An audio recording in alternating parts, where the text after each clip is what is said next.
नमस्कार दोस्तों, स्वागत है आपका स्टडी फॉर पीसीएस में। आज हम इतिहास के महत्वपूर्ण एक कवि के बारे में पढ़ेंगे, एक लेखक के बारे में पढ़ेंगे जिन्होंने अपना अभूतपूर्व योगदान हिंदी साहित्य में दिया है, या ये कहें कि मध्य प्रदेश के इतिहास में इनका विशेष नाम रहा है।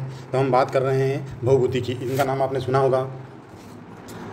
तो भवभूति संस्कृत के मूर्धन्य रूपककार के रूप में प्रसिद्ध है।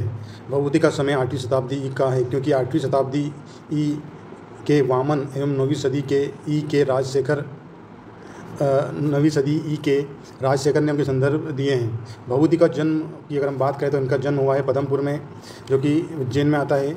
और बात कर रहे हैं इनके पिता का नाम नीलकंठ है। इनकी माता का नाम हम बात करें तो जानकर्णी, ये आपको याद रखना है। पिताजी का नाम नीलकंठ है और इनकी माता का नाम जानकर्णी है। अगर आपसे एमपीपीएससी पूछ लेता है कि इनके गुरु का नाम क्या है, तो आपको पता होना चाहिए कि इनके गुरु का नाम है ज्ञान निधि। इनके गुरु थे, और कुछ लोगों का मानना है कि ये कुमारिल भट्ट के भी शिष्य रहे हैं। तो दोनों में से किसी एक का नाम आएगा। दोनों नाम आपसे एक साथ नहीं पूछेगा। आपको याद होना चाहिए कि या तो इनके गुरु का नाम आएगा ज्ञान निधि या इनके गुरु का नाम आएगा कुमारिल भट्ट। बात करते हैं इनका, पीएससी में से एक क्वेश्चन ऐसा पूछती है कि इनका मूल नाम क्या है। पिछली बार भी इन्होंने एक कवि का मूल नाम पूछा था, तो आपको याद रखना है कि भवभूति का जो मूल नाम था, उनका नाम था श्रीकंठ।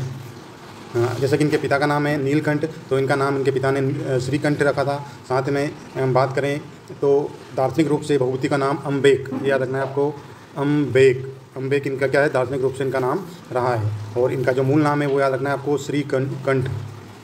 ये भी आपसे पूछा जा सकता है। ऐसी छोटी छोटी चीज़ें एग्ज़ाम में पूछी जा रही है, तो ये आप याद रखें।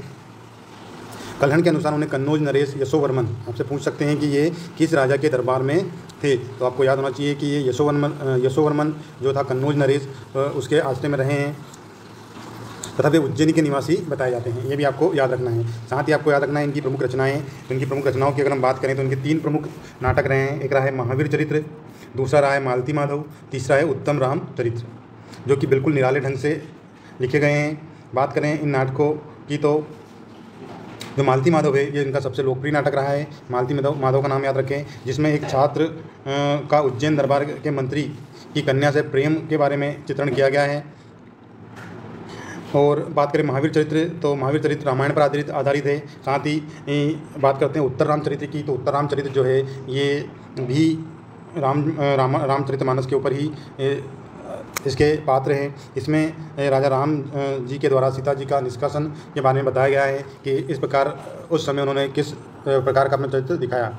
तो ये प्रमुख इनकी 3 नाटक है, ये याद रखना है, महावीर चरित्र, उत्तम राम चरित्र और मालती माधव। तो दोस्तों, आपको अगर हमारा वीडियो पसंद आता है तो चैनल को लाइक, शेयर और सब्सक्राइब करना ना भूलें। धन्यवाद।